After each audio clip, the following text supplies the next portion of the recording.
and Ritz, and we are going to talk about Money in the Bank from 2 Sundays ago? Last week. Last week. Holy crap. Yeah. Great pay-per-view overall, I think. Overall, it was. Yeah. I thought it was stellar. The beautiful thing about it was it had natural flow. Right. And we'll pick up on that as we start talking about it. But kicking off, we have the WWE Tag Team match, which has the New Day, Yes. the Club, Yes. Enzo and Cass, Yep. and the Vaudevillains. Great match overall. It really was. It was a perfect way to start a pay-per-view. It was. I think that that's how you grab people and show them this is going to be a good pay-per-view. Let's give you a hot match out the gate. My only concern with it was that there was a lot of spots that I was kind of like, about. But the overall, finish? Yeah. When just Luke Gallows is just sitting there. He's holding Carl Anderson. And he's just staring at him like, what? Do something! And he's sitting there like, no, I'll wait for Big Cass to come out. Yeah. But no, when Enzo got launched over that top rope, holy crap. When the New Day got that big ending, holy crap. There was just so many like finishers back to back to back to back that it captivated a lot.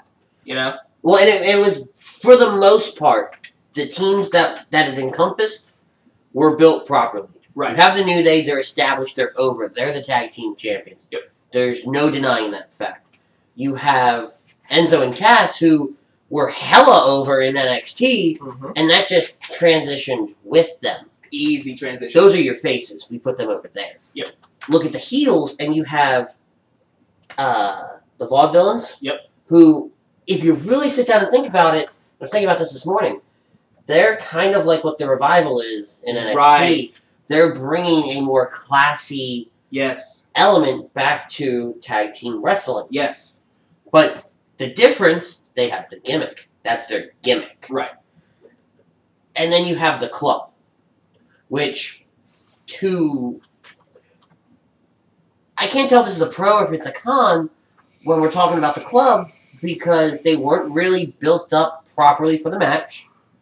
I don't think they've been built properly since they. But they haven't been misused either. Right. It's been the right dose each and every week to still make them relevant.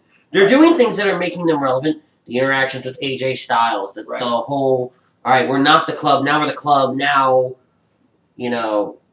all of that. Right. The John Cena. Right. Which we'll get to later. But they brought a nice element to the match because New Day, Kofi Kingston, High Flyer. Yep. Enzo and Cass, Enzo, High Flyer. Right. The Vaudevillains, technical. Right. On the ground, fuck you up kind of thing. Right. And then you have... Just brawlers. Yeah, just straight up brawlers.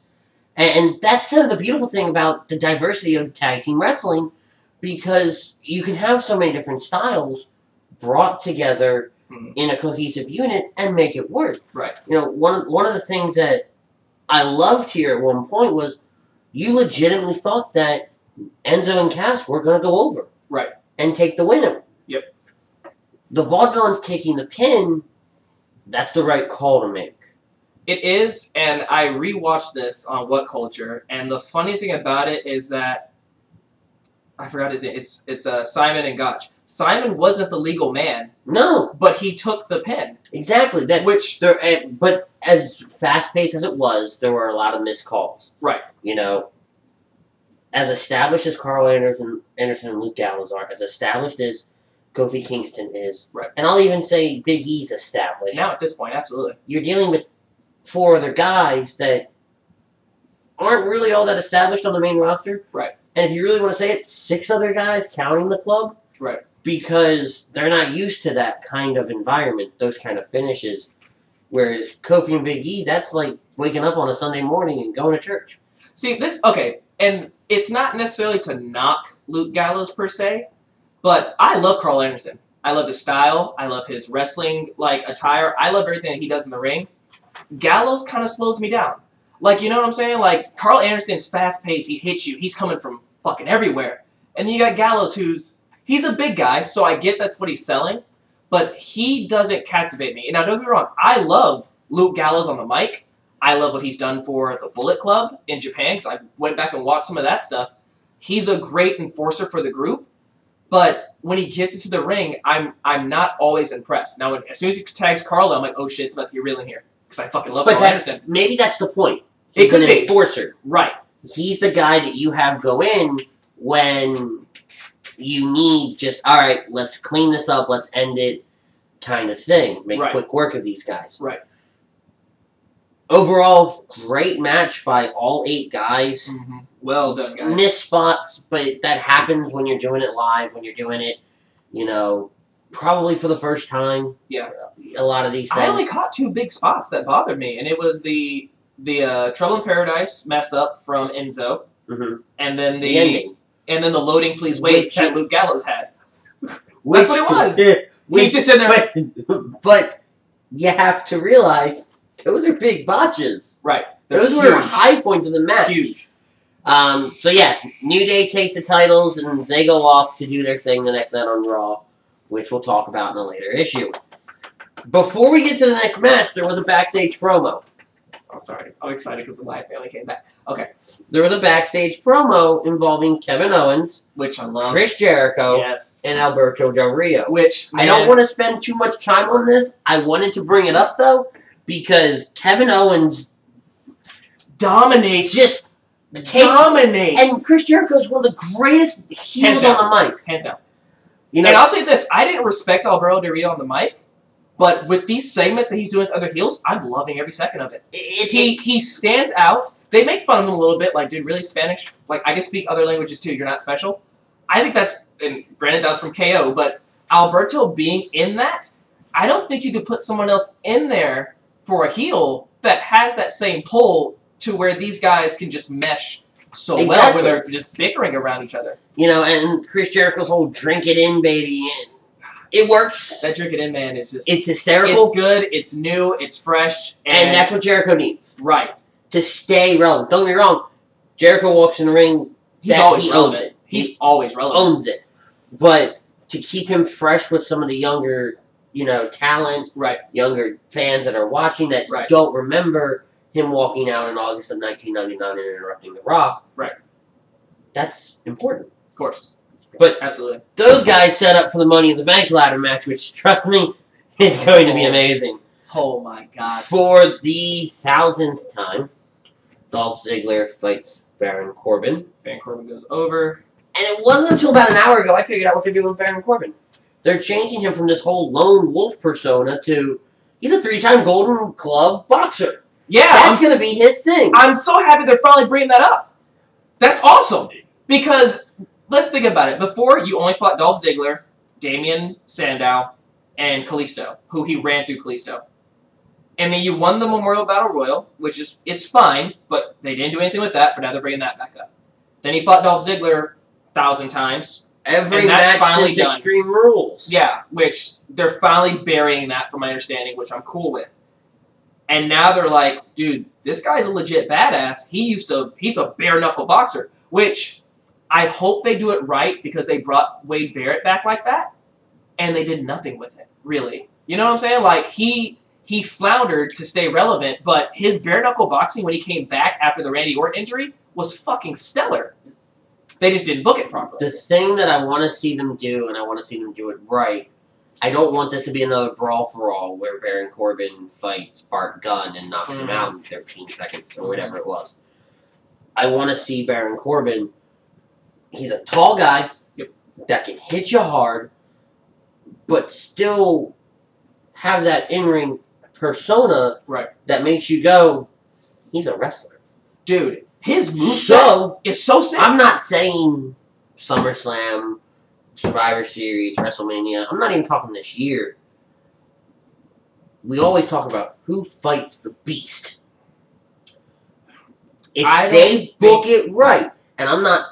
And more of a dream, I guess you could say. Right. He's the only guy on the main roster right now that I feel could go punch for punch with Brock Lesnar, and it looked like a fight. Not look like, no, that's pro wrestling. No! I want to see the Beast versus the Wolf. Okay. I'll give you one better, and it's not only because I'm his guy. They've talked about it, and they've teased it a couple of times, that in the future, maybe not this year, but possibly next year, if he's still around, not injured, anything like that, they might have KO go against Brock Lesnar. Reason being, KO can be technical, KO is vicious, KO's skill set could go toe-to-toe with Brock Lesnar. Because let's be real, he's a beast who loves to fight. He only has like 2 or 3 moves, but that's all he needs. Then you've got Kevin Owens, who is a prize fighter. So you'll have the Beast, who I hope he wins his UFC match when he comes back to UFC in September. I think it's September. It's July. Sorry. Yeah, in July. I hope that he wins that, because if he comes back, and then KO's like, I don't have a title, but I'm a prize fighter, my prize is to beat the Beast. Because he's hinted towards that, and they said, no, you're still new. We've got a lot more different things for you. But if you put KO against the Beast, that's matches 1-on-1. Could you imagine? Just put this in perspective. He German suplexes Brock Lesnar. He tries to pop up powerbomb Brock Lesnar. He's the new mayor of Suplex Fisherman City. suplexes Brock Lesnar, and he just says, "This is my city, bitch." People would lose their goddamn mind.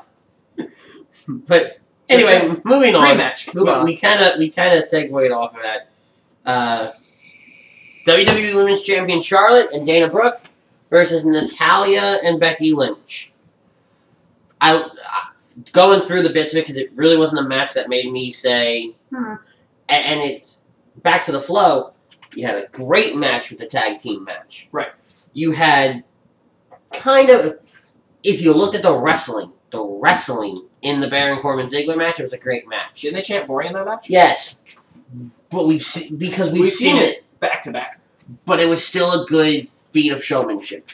And then you had the women's tag team match, which, don't get me wrong, it's good to see that the women are getting some airtime, and they had a whatever you want to call that storyline. I'm happy that they put Becky into the mix. Exactly. But it was one of those matches where it's, all right, pizza's here, let's eat, let's, whatever. Right. Get ready for the rest of the pay-per-view. That being said, I love the heart attack. Yep. Anytime Natalya tags with anybody, I love seeing that. Right. It's a great homage to her roots. Yep. Other than that, there really wasn't much. Dana Brooke, I think that's her first match. Pay-per-view match. Pay-per-view match. Yes. She's not bad. I don't think it was her time to be called up, personally. Because I feel like this whole Dana Brooke, Charlotte thing is an homage to Ric Flair, Arn Anderson thing. Yeah. It's a stretch. Dana Brooke, yes, she's got the build to be an enforcer. She's not ready to be an enforcer. I'm not going to... I actually like Dana Brooke. Oh, I do too. I watched her in NXT and everything. I think she can do more. Of course. And she needed to sit down there and figure out what that more was. Right. Before coming up. I think that what they're trying to do with her, and I know that they may be trying to do like the heritage thing, which is, it's fine, it's no big deal. I feel like they brought her up to be with Charlotte as a heater because they wanted her to be more familiar with being on the mic, in front of a big crowd, in front of walking out in front of a big crowd. Just being there, she's getting a lot of experience, so whenever she finally does branch off from Charlotte, because we all know it's going to happen, right? When she does, she's not going to flounder like so many others before her. I didn't have a problem with the match. My only issue was, and it could just be me, I feel like the women's division has been stagnant lately. I have put on ice. Yeah, it hasn't been on fire like it was before WrestleMania. Well, it was right after Extreme Rules. Right. That was kind of where we saw everything fall off. For no reason. None whatsoever. None at all. None. And it's almost like we're going back to the Divas Revolution in August of last year. Damn it. When you brought in Becky, Sasha, and Charlotte. And you had that fire. I'm reading articles. I got one pulled up here, and it's saying they're referencing it to the TNA Knockouts division of 2009. Yeah. And if anybody doesn't understand what I'm talking about, you're not missing out. You're not missing much at all. Charlotte hasn't put the belt on the line since... Well, she put it on the line at Payback against Natalya. Right. But that was it. Yeah, she has been on the line since. But... why have a tag team match? Exactly. At Money in the Bank with your women's champion and do nothing of relevance. Right. Towards the women's champion. That's what makes it so stagnant to me. Because what happens at the end of the match? Dana Brooke and Charlotte go over. Yep. You know, it keeps Charlotte looking strong. Right. Okay? But then Natalya turns on Becky. Why? I'll give them this. Natalya's been a face for so long that a heel turn doesn't necessarily do her any bad per se. Doesn't help her either. But it doesn't help. Because now you're setting them up, and I understand. I get it. It's going to bring me back to another Divas or another woman that should be in the picture that's not. But now you're setting up Becky versus Natalya, I'm assuming for SummerSlam, or Battleground, which, don't really care. But they're trying to get as many women on TV as possible, I think. And giving Becky an opponent puts her on TV. Awesome. I know we're going to touch base with it on Raw, but now you're going to have Charlotte versus Sasha Banks. Awesome. Dana's going to be there, so she's going to get some TV time. What bothers me about all that is that, where's Paige? Well, Paige wrestled Monday night for the title. And I mean, like, on the pay-per-view picture. For someone who used to be a 2-time Divas champion, I think that she deserves way more than what she's getting. Now, don't get me wrong. The matches that we see, like, we saw her whenever we finished WrestleMania, and we went to Superstars. Yeah. And she fought Emma, which was a fantastic women's match. Mm-hmm. Fantastic. But they're not giving her any pay-per-view time. And I don't appreciate that because I genuinely am a huge fan of Paige. Yes. I think she's amazing in the ring. I think you could put her up against damn near anybody, and she'll make them look good. Overall. I think the thing with Paige right now is Paige not that it's a bad thing, but Paige monopolized the spotlight the night after WrestleMania 30. Yeah. Yeah. Oh, yeah. Running all the way up pretty much until the Divas Revolution last year. Right. She was a big player in that whole storyline. So, in a degree, it's okay to take some time off. Do the Superstars, do whatever. Let other people have the spotlight. Seeing her Monday night go out and fight for the title, it was nice to see Paige out in the ring. Right. You know, it really was. So, I put faith, and I'm gonna bite myself for this later. Yep. But I put faith in the fact that they know what they're doing with Paige, because I think they have something bigger planned. I hope. I was really hoping that we were going to see it in Money in the Bank, and I think it's something different for every pay-per-view. I had heard rumors, I had heard conversations, I had heard different things about a potential women's Money in the Bank ladder match. That's so dangerous, man. You're right, it's dangerous. Not taking away from women in their equality or anything as far as wrestling goes. Imagine, though, Natalya, Dana Brooke, Sasha Banks, that's when she makes her return, Becky Lynch, Paige, and they're all standing in the ring getting ready to go at it. And Bayley's music hits. I think I know when Bayley's supposed to come anyway. I read up on some stuff about that. But Bayley's music hits, or anybody from NXT. And I picked Bayley just because I am dying for the day when Bayley walks out on the main roster. Yep. And those 6 women, all of whom have fantastic technical prowess in the ring when they're together. Yeah. Okay, because where one is weaker, the other is stronger. Right. And now, you have Charlotte has to watch her back every second, just like the champion does, because there's a Money in the Bank contract holder that at any given time can cash in and become champion. True. We didn't get that. I don't feel like that, and it could just be me, I don't feel like the women get knocked out enough to make that a thing. You know what I'm saying? Like, when you watch the cash-ins from previous years, you got people who are getting, like, attacked from behind, getting speared, this, that, and the other in the middle of the freaking ring. Right. Women don't necessarily have that. You're right. So somebody comes in, they cash in, the champ's not down and out. They just may not be 100%, but they're not down and out. But if you're bringing up, we've never had a roster of women that can go 30 minutes in the ring, Shit. i.e. Bailey and Sasha. Shit. You're talking about recently. We'll talk recently. Okay. Since the Money in the Bank's been a thing. Right. I know if we go back to yesteryear and look at Trish and Lita, hell, they main evented Raw. Jacqueline. Right. But that era of women could do it. Right. You know, no discounting the women of the Ruthless Aggression era. Right. Or the early PG era. Right. There's really nothing there. Now when you have these women that are going out there and they're putting on hellacious matches. Yeah. Solid matches. What's not to say that after a hellacious brawl between Sasha, Becky, and Charlotte, and Bailey, let's just say we have another, rematch from TakeOver a couple of years ago. Right. That somebody like Asuka doesn't come out with a Money in the Bank briefcase and wrecks so shop. That girl is so bad. But do you see what I'm saying? Fantastic. Yeah. So, with the women's division, I hope with Sasha Banks now back, now a big player, and everything like that, we have a clear, definite, okay, Sasha's going for the title. Right. I think that by SummerSlam, we'll see a new life into the women's division. I hope so. The brand split.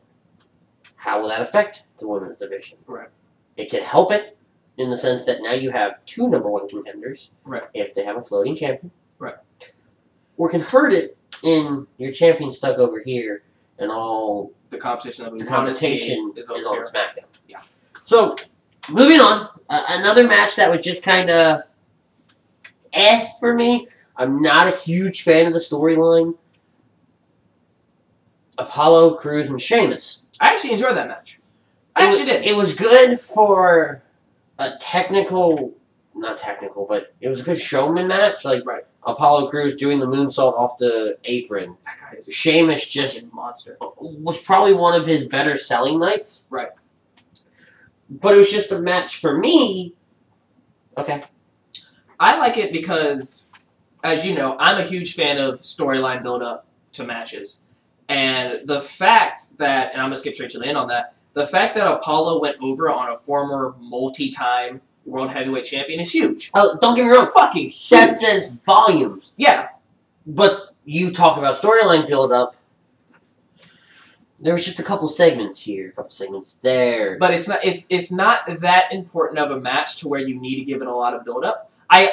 This is the one time I'll say WWE did it completely right. And the fact that you had Sheamus randomly attack him because he was part of the New Era, and Sheamus is like, fuck the New Era. And then they had their beef going back and forth. Apollo got his hits back, Sheamus got his hits back, whatever. And then, you know what, fuck this, let's fight about it. And they did that. That's all I needed. Like, bigger mid-carders or, like, Intercontinental Championships and U.S. Championships and stuff for the title or stuff for Money in the Bank, I want to see a full-fledged storyline. For matches like that, just give me something. Like Baron Corbin versus Dolph Ziggler, there's nothing there for me that says, you know what, yeah, I want to watch that 17,000 times. Right. There's nothing there for me. Apollo Crews and Sheamus, I was into. I dug everything about that match. All right, we're going to start getting into the main events right now. Okay. AJ Styles versus John Cena. This is John Cena's first pay-per-view match back. God damn, that was such a great match. AJ Styles is coming fresh off of rejoining with the club. Yep. It's actually John's first pay-per-view match back since the torn rotator cuff, which was right around Survivor Series, wasn't it? He's been out for a minute. Yeah. Crowds eating this match up. Of course. Watching it, I was sitting there going, my God, this is WrestleMania 18 in Toronto. Yeah. With Rock and Hogan. Yep. Maybe not to the same caliber, because Hogan had transcended time, and The Rock had literally gone out and went, okay, you're all mine. All of you are mine. Okay, I'll disagree with that for this purpose. This is how I looked at it. The face that's run the place for 13 years, almost. Yeah. 13 years of running WWE versus a guy who's been on every other circuit for 18 plus years are now about to collide finally. Now, don't get me wrong, I know Hogan was huge in his time. I think that John Cena has surpassed him. in his popularity, only because, and I mean, I would say it because Hogan had his pull, but he had a kayfabe pull. You know what I'm saying? Right. Like, John Cena has gone through the kayfabe and came out the other side still John Cena. And by every means of the word and name, John Cena, he's come through that. Right. And he's constantly had this persona that whoever wants to be here needs to run through me. This future will run through me. I love that segment. I love it. I love everything. As of late, since he's come back, and even before he left, I've enjoyed everything that John Cena has done. Like, this past year has been superb. And the reason being is because he's not in the title picture. I've been saying... That could be why. But I've been saying this for years. I can't stand when John Cena's in the title picture because he, without being the ultimate underdog... Right. Is the ultimate underdog in the sense that he goes out there, he puts everything out in the ring. Yeah, the whole kick out at 2 thing happens, but you know Cena's going to win the title if he's in a title match. Right. Cena versus AJ Styles, when this match started, I didn't know who was going to win. True. Very true. It could have gone either way, and either way would have helped the storyline. But that's the one thing that even though everybody used to say John Cena buries everybody, which he did for a certain period of time, whether he admits it or not. I know Big Show talked about on his podcast that that's not true. But to the fans, the person that they like is getting buried. But John Cena hit the nail on the head. The 2 people in the company right now who could battle it out with no title on the line, and it still be one of the hugest matches of the night, hands down. Absolutely. Absolutely. If there was a title on the line, it would mean a little bit more, but it's one of those matches where if there's no title, I really don't give a shit. If they could have been fighting for the goddamn Cruiserweight Championship, all I fucking care, and I would have been eating that match up. Honestly, for me, don't get me wrong, I love the match. I was on the edge of my seat for the entire match. Now that you say the title, though, that's a match where I don't want it to be the World Heavyweight Championship. I want it to be something else. I want it to be the Intercontinental title. I want it to be the U.S. title. Right? Something like that. Something to where it goes, okay, Cena's a U.S. champion. This is another U.S. Open Challenge kind of thing. Right. Oh my god, it's AJ Styles. Right? Oh my god, AJ's the new U.S. champion. Right? Oh my god! That brings, because those 2, and I don't know if they'll do it, and if they haven't thought about it, think about this. If you have guys, and they did it with, like, Cesaro versus Cena, Dean Ambrose versus Cena. Neville versus Cena. The U.S. Open Challenge was the most genius idea that they ever came up with for the U.S. title up to date. Hands down. With any title Well, yeah, any title up to date. But if you actually had people like AJ Styles doing the Open Challenge, beating Cena, and then saying, you know what, fuck it. He thinks that he's the beast around here. He thinks he's the face that runs the place. Open Challenge right now. And he goes through it multiple weeks of just constantly defending the U.S. Championship. That would be like, holy shit. It gives it that hardcore title feel because it's constantly being defended. Yeah. Now you've got it on a big name. No, huge name. But at the same time, you got to be careful because that feel, that excitement, you're eventually going to run out of guys to throw out. Eventually. But the way that they're moving now with the draft and NXT pretty much being its own entity now, like, could you imagine, just picture this for a second. You get someone like, we'll say a Finn Balor or a Shinsuke Nakamura or an Austin Aries or a Ty Dillinger who just comes up that one night and takes the belt off that person and goes back to NXT like, bitch, what? What would that do for that title? It would be stellar. Oh, yeah. Stellar. A lot of moments in the night back and forth between Cena and AJ. I'm going through these notes here. The crowd was wild for that match. God, yeah. It's one of those matches where you lose yourself, and when we do these things, it's really hard to sit back and go, okay, what were the high points? Because I wasn't watching it as somebody that sits down and is probably overly critical of some wrestling matches. Right. I was sitting there as a fan going, yeah.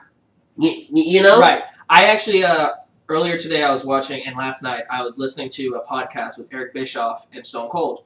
And Stone was like, what's your thing about wrestling that really gets you? He's like, whenever a match or a storyline gets me to put my hands down and put my chin out, I'm into the match. Because when his hands are up, he's watching the match. He's really critical of it. He's like, man, they should have did this. They should have did that. But if he just puts his hands down and watches it as a fan, he's like, I'm in. Mm-hmm. And he started listing off certain matches that he watched. And this is back, I think, in last year or the year before that he had this podcast. Right. But it stands true to today.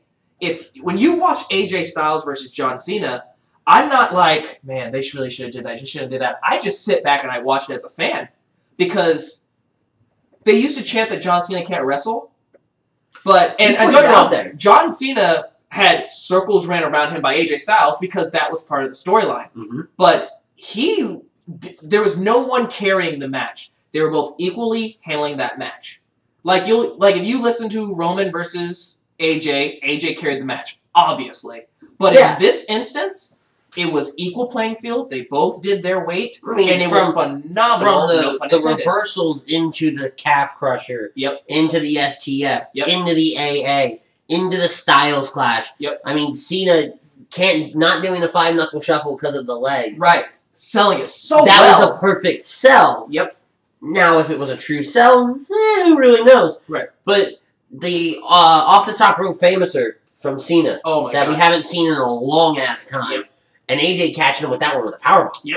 You know, the springboard 450. Yeah, it's just a testament to the fact that he's pulling out all the stuff. The ending. The damn ending. Man. You had a great match, and you had such high intensity and high octane, and then the ref bump happens. And when the ref bump happened, you and I looked at each other and said, fuck. We know. The club comes out, and they hit... Long story short, they hit Cena with the Magic Killer, and AJ wins. That would have been perfect if AJ had already... If you're going to have AJ win, let AJ win. On his own merit. And then have... or let Cena win. Like, in 18. Right. Okay? Rock wins. NWO comes out and starts beating up on The Rock. Right. No, sorry, they started beating up on Hogan. They started beating up on Hogan because Hogan shook his hand. Right. But have them come out and start beating up on Cena then. Right. Let them hit him with the Magic Killer, and the club stand victorious that way. Right. Not, which nobody touches, from my understanding on Raw, there was a contract that said no club at ringside. Because whenever they do little stuff like that, they really don't give a shit about it. That's why. Now, don't be wrong. And I don't care for what they're doing with the aftermath of that. And I'm sure we'll get into that later. But when the heel commentator is so disgusted, and I know he's doing his role, but when he's so disgusted by the fact that there was interference to a match that was 15 years in the making, come on, man. Now, I wonder how much that was a shoot. It could have been. But I feel like it actually hurt AJ more that they came out than if they just let him loose. It's a blemish on the story. Right. You know, do you really want somebody that's supposed to be the man? Yeah, phenomenal. Going over that type Going of way. over with... Well, I'll even take it 2 steps back and say, if they were going to turn him heel just for this match... I don't see the point purpose of it. They could have kept him a face. This would have worked better for me if they had kept AJ a face. And he's like, I've already told the club multiple times I don't want them interfering in my matches, but they're still doing it. I've told them we're done, we're not doing this, and yet they still keep sticking their nose around. If they had done it that way, and then the club came out while AJ's still a face and did that, I would have been way happier with it as opposed to he's a heel. Let's have a little heel thing happen, and then there it is. But the promo with Cena and AJ in the ring, when this all kind of started. Right. That Monday Night Raw with them in the ring, I was sitting here. I actually watched it later going, oh my God. Oh my God. You know, I was getting into it then. I enjoyed the savage turn. And AJ turns and wrecks Cena, just clocks him. Yeah. That was beautiful. We haven't seen that in so long out of anybody. I think the savage turn was fantastic. It was just a bad way to do it. It could have been done better. Right. And that's really all I got. Right. I mean, I love the savage being that he gave John Cena, putting the phenomenal in the camera and everything like that. I'm doing the world a favor. I loved every bit of that. but I would rather sacrifice that for this ending. No, because this ending doesn't matter that much. Right. When I say it's a blemish, it's like you putting a comma out of place in a handwritten paper that's 4 pages long. It just rubs me the wrong way. I mean, it is what it is. AJ won. I'm super stoked about that, but it just rubs me the wrong way overall, is what it is. All right. So that being said, still a great match. Fantastic. Still a contender for top 10 match of the year. Until Shinsuke Nakamura versus Finn Balor. Oh my god. Now, Money in the Bank ladder match. Holy shit. Dean Ambrose, Chris Jericho, Cesaro, Kevin Owens, KO, Sami Zayn, Alberto Del Rio. You gonna say him before I am every time? Every time. All right. Every time. All right. 6 guys who all have worked with each other in the past in some way, shape, or form. Okay? Yep. All of who have experience in ladder matches. Yep. And all of who have built this up wonderfully. Yes. The only person, if we had to pick, that I think didn't contribute as much to the scenario is Sami Zayn. Because I can't sit there and think back to a moment, aside from him just straight up brawling with KO, that said, here I am, and I'm going to fuck all of you up. Okay. This is, and I could be wrong on this, this is how I viewed Sami Zayn throughout the entire feud. Because I know that Alberto had his issues with the heels. You had KO, who's KO, fuck everybody else. Love Chris Jericho, who wants Chris Jericho, who's just, it's my pay-per-view, it's my match. Cesaro, who came so close. Right. And then you have Dean Ambrose, who he's just like, I want to, I like to fuck everybody.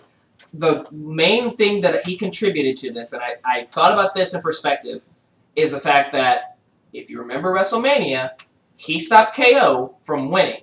Correct. So, his goal, and eventually I'm sure they'll finally branch off of it, even though the whole we're destined to do this for everything, it's fantastic.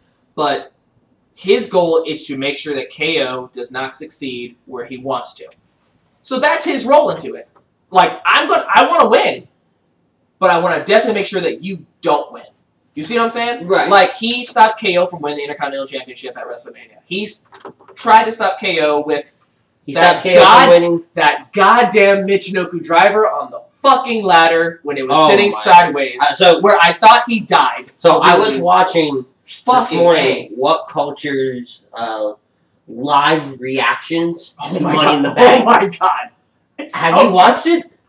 When that moment happens, they all thought he died. Yeah! Because he landed and then just, bruh. Like Jesus. Legit dies. Yep. So many high spots in that match. Yep. So many moments where... When the 2 ladders are set sideways and all 6 guys are fighting.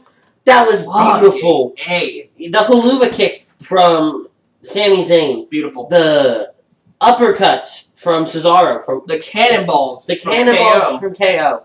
The chair shots from Jericho in the beginning. I'm going through my notes here because I actually got time to make notes. Alberto Del Rio coming off with perfect kicks. Like, his super kicks were on point. They were clean.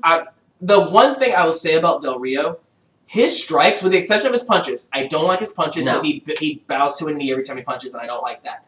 But when he does his ensiguris, when he does his super kicks, when he does his double stomps, every kick move that he does, you feel like, fuck, dude, he hit that dude for real. Like, he's one of those guys that, for at least 60% of a match, any match that he's in, I'm not doing this, I'm just watching like, he's gonna fuck this dude up. Holy shit, he's gonna fuck this dude up. He did take a bad spot. Oh my god. Coming off that ladder, hitting those ropes and falling? Yeah, that was a bad spot. It was a really bad spot. Yep. The standing elbow drop off the top ladder from Ambrose onto Cesaro. Yep. The Vegas crowd was just eating course, dude. They were drinking the Kool-Aid on that one. Yeah, absolutely. The backstabber from Del Rio to Owens. God damn it. The Cesaro swings. Dude, so good. And another pop culture moment. They were talking about the Cesaro swings, and Jack the Jobber's like, I hate the Cesaro swing. Cesaro launches him into the ladder. But that was cool. Yeah. Dude, goddamn. Like, that little spin, and I want to say, and I could be wrong on this, it's kind of a tribute to whenever he was with Tyson Kidd, because he would do the Cesaro swing, and Tyson Kidd would drop kick the dude to stop the momentum. So giving him something like a ladder to chunk them into adds so much more appeal to the Tyson's Cesaro swing. 1 year of being out of action was a couple days ago. Right. So, you know? Going towards the end of the match, Dean Ambrose capturing the Money in the Bank contract. And the way he did it with KO on top of that ladder was so good. And then, not even celebrating. He's just, this is now mine. Yep. He goes to that, I said it with, my favorite thing about saying it with Randy Orton, he goes to that place in his mind. Yep. Ambrose did that. Yep. The Ambrose Asylum was open for business. Yep. And he was ready to take all kinds of lunatics. Yep. I'll put that one up there in, as of right now, top 10 matches of the year. Hands down. Hands down. Like, I think that any, and it's mostly because of the people that they put into it, any 6-man ladder match this year is going to be a top 10. Oh, yeah. So the WrestleMania and the Money in the Bank are for sure. For sure. I'm sure you'll put John Cena and AJ or if not close up there. If not close. Now, the cool down match. Because every time you have there's a cool down match. You have to. Because I know for you and me, we were on the edge of our seats for that Money in the Bank. If they had gone straight into the heavyweight title, we wouldn't have survived. No. Rusev and Lana with Titus. Rusev goes over. Yep. Mocks the family a little bit. Yep. Not sure how I felt about that. Coach could get over the fact that Tyson kissed his son in the mouth. A lot of people can't get over that fact either. Other than that, not. It was a regular match to me. I'm a fan of Titus. I'm a huge fan of Titus. I enjoy what he does outside of the ring. I think that he is a fairly underutilized talent. I think that his heel turn wasn't that great a few years back when he did it. I think his face turn's going a lot better. I enjoy that they're making Rusev a monster again, because a lot of people from WrestleMania when he lost to John Cena are like, dude, you're not doing shit with Rusev. That dude was a monster for a fucking year, and now he's floundering with the League of Nations. He's floundering doing nothing. Like, come on, man. He floundered with Dolph Ziggler, and now, like, I'm a Rusev fan. I like Rusev. I think that what he does in the ring is keep a microphone away from him. Keep what? A microphone away from him. You don't need to give him one. That's what I'm saying. You give it to Lana. That's her duty. That's the whole point. You let Lana be her advocate, and you let Paul Rusev... Heyman shout out. Dude, love Paulie. Paulie dangerous. But you let Rusev do what he does best in the ring, which is just dominate motherfuckers. You let Lana do the talking for him. You got a perfect dynamic duo right there. Mm-hmm. And if they keep on this path, if Rusev held the title for a year, I wouldn't be bothered at all. No, not at all. Because they're not doing the border fights. You know what I'm saying? Like USA versus Russia or Bulgaria. I'm happy that they didn't start that up again, because that's what turned me off about it. I enjoyed what he did in the ring every time. When he fought Jack Swagger, loved it. When he fought Mark Henry, loved it. When he fought The Big Show, loved it. I just didn't like the fact that after every match, the flag dropped. And it's nothing against, like, the countries or stuff like that. It's the fact that you're making it a border war. And I don't give a fuck about a border war. This isn't 1997 anymore. Exactly. Those days are over. Exactly. You know? So now they're doing it on this path. I thoroughly enjoy it. And it was a good match. It gave everybody some airtime. Yep. They had a follow up on Raw the next night, which, from what I understand, Titus went over. Of course. And wrecked a lot of shop. So, I hope they keep this up. Mm-hmm. Going into Battleground, we have match number 2 of this, and I'd be okay seeing Titus go over in that one. At Battleground. Yeah. Only because it lets Rusev come back at SummerSlam, regain the title, and have a SummerSlam victory, regaining his championship, going into the Survivor Series run. Here's the flip of that. And I heard about this from, like, What Culture, from Dave Metzer, from Brian Alvarez. When you flip titles frequently like that, it takes away the title star power overall. Because the point of a title is that whoever holds it gets an immediate rub of star power. Immediate. It doesn't matter who it is. They get that immediate rub. When you start flip-flopping it like that, it takes away its star power. Now, don't get me wrong. If Titus had it, awesome. I think Titus deserves at least one title in his single career. I really do. Mm-hmm. But I don't think it should be at this point in time. I think that if Titus were to say, let's say they do a rematch at Battleground. Hypothetically speaking, I'm not sure if it's happening, but hypothetically speaking, he gets a rematch at Battleground and loses. He comes out on the Monday after that and says, you know what? I lost to Rusev twice. There's something wrong with my game plan. I need to re-strategize. He takes 2-3 weeks off. Comes back and just fucks people up on his path to beat Rusev. You fast forward to Survivor Series, he gets his rematch against Rusev and takes it from him then. After winning a bunch of meaningful matches, it'll mean so much more as opposed to, I lost to Rusev, I haven't done anything for a month, and now I'm back at Battlegrounds and now I'm taking the title. You see what I'm saying? Like, that's the kind of build that you need. It's the same concept as if Zack Ryder lost, or won at WrestleMania, lost to The Miz, and then won it back on SmackDown. Why? Right. Why? It takes away from that prestige. But why lose it? Why lose it in the first place? Absolutely. But if you're going to make him lose it, if you were to fast forward to SummerSlam, and then The Miz comes back, and Zack Ryder's like, I want my fucking title match again, and beats him, Zack's been off of TV. You bring him back on TV, win a couple of matches from meaningful people, not like jobbers. Like, he beats KO. He beats Tyler Breeze. He beats fucking... Name somebody that's relevant right now. Apollo Crews. Let's say he beats Apollo Crews. Now, he's got a streak of, I'm beating a bunch of dudes. I'm ready to take on The Miz now. And he takes on The Miz and beats him for the title. It means so much more. And I think that his title match at WrestleMania would have meant so much more if he was on television more. Because he just randomly appeared, I'm assuming to replace Neville, but he just randomly appeared and won the title, and everybody's like, yeah! Why? But yeah! What the fuck? You know what I'm saying? Like, that's how we were. Yeah, I was like, oh shit! What? Like, I was excited as shit. Alright, now, the main event. We get pre-match intros for the Architect Seth Rollins and the Roman Empire Roman Reigns. We go into some just straight-up chain wrestling in the beginning. The stuff you learn is basic, Performance Center kind of stuff. And then we start getting into the more high-paced stuff that Seth Rollins is used to. I have a couple of complaints about this match. But I'll wait for you to get your point out before I... No. Please, go ahead. So, I love Seth Rollins. Mm-hmm.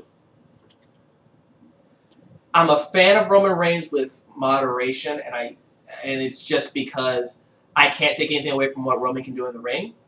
I can't take anything away from like his athleticism and just the presence that he brings. But the match was so slow in the beginning. Right. It was so slow. And I know why. They're saying Seth has ring rust. Roman is battle hardened. Roman's going to run circles around Seth until Seth gets back to his groove. I get that. I just feel like it went on way too long with Seth being bullied by Roman throughout at least half of the match. Yeah, it was. It started to lose me. But then we got into things like the spear into the pedigree, which was beautiful. Dude, you had one of the best spots I've seen in a long time. You had the superplex into the Falcon Arrow. God damn, you had so many different things. Yep. And Rollins wins. Rollins wins with 2 pedigrees. Clean. And it takes 2 pedigrees. And I brought this up too. Rollins, since he's been classified as Super Roman, has been the first dude to kick out of a spear. Yes.